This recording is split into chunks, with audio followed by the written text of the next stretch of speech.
Dito po kami ngayon sa Hiraya. Ito po ay Angela Model. Ito na po yung development dito sa Angela. Hindi. So, ito po siya. Ipapakita ko po sa inyo yung actual turnover ni Hiraya.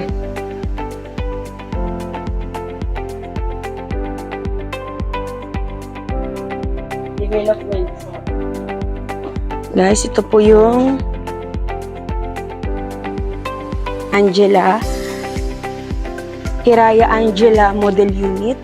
Yan guys, marami na po. Siguro by the end of this year, marami na pong makakatira dito dahil magta-turnover na po ito lahat. Saan ang first batch, ma?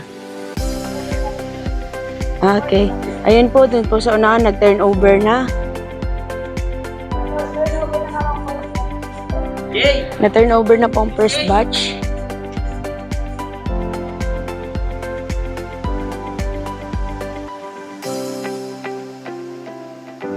Guys, saan? Papakita ko po sa inyo yung actual turnover ni Angela na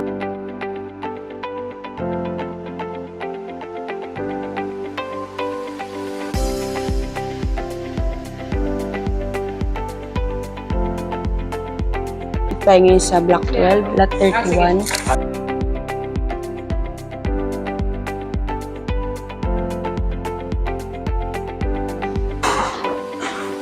So, ayan. Yung actual turnover. Guys, meron na po siyang first coating. And mataas po yung ceiling niya. Nakatiles ang CR at lababo. At ang lababo po, naka-tiles. Tapos dito may laundry area. Pati ang CR ay may tiles na rin po. So, ayan yung kanyang ceiling.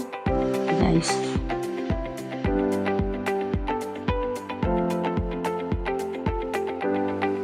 Marami dito.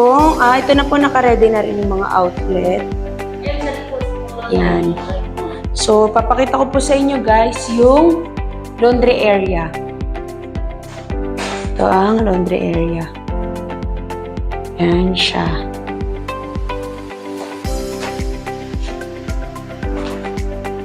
Ito po siya.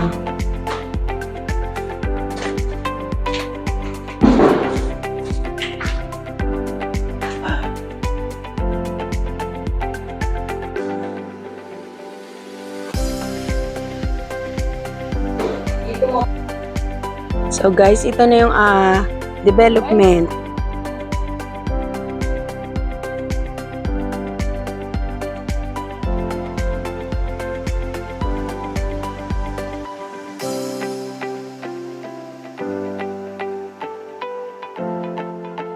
Under construction pa po eh. Ayan. So yan naman po yan siya guys. Yan ang kanyang CR, laundry area.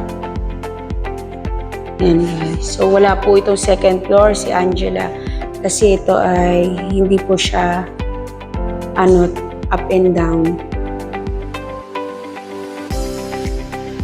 And under construction na po siya. Ni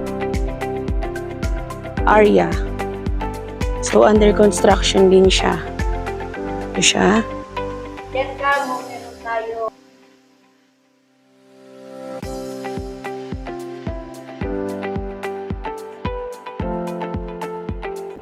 Kasi mabato pa siya eh. Tayo natin pumunta. Ayan, so dito na siguro ipapakita ko guys. Kuya, pwede kaming pumunta? Hindi, no? Pwedeng tumapak? Hindi. Saan? Okay.